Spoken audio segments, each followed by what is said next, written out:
All right, so today we're just talking about average values and the mean value theorem, what it means. So when we're trying to find the average value of something, what we had been doing before is doing y2 minus y1 over x2 minus x1, and that would give me the average value.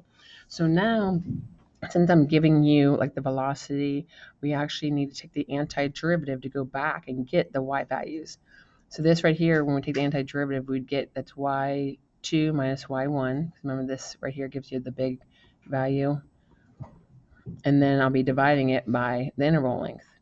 So it's the same formula we've been using. It's just that the mean value, that we actually know how to take the antiderivative to get those y values. So what this would look like is the interval length is 1/3.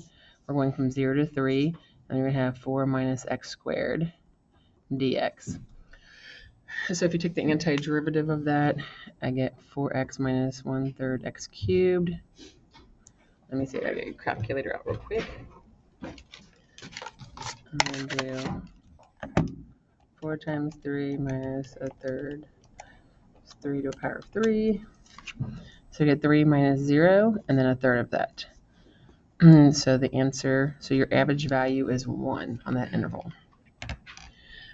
So what the mean value theorem states for intervals is that whatever your average value is, it must have an x that corresponds to it somewhere in the interval here. So we know that this integral right here equals 1. So if you set that equal to the actual equation, and we solve this, and this is going to give us our values. So let's see, we get x squared equals 3, so x equals plus or minus square root of 3, but on the interval, x is only going to equal the square root of 3. Okay, so the mean value theorem just states, just like it does before, that the average value is taken on somewhere in the interval. So how do you find it? So if I give you the average value, if I ask you for the average value of the velocity and I'm giving you the velocity, then you're going to do the antiderivative rule. But if I give you position, then you would just do your y2 minus y1 over x2 minus x1, and that will give you average value. So again, acceleration, I'm given acceleration, asking about acceleration, you do the rule to it.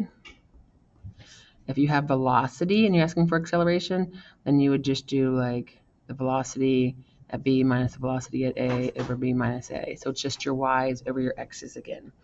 So on the rest of the pages you guys have are just some practice problems on them. So I just want you to try to do your best. The answers are online. So try to do them without checking your answers, without Googling the answers you occupied. And then I will post the answers for you to be able to check it probably tomorrow.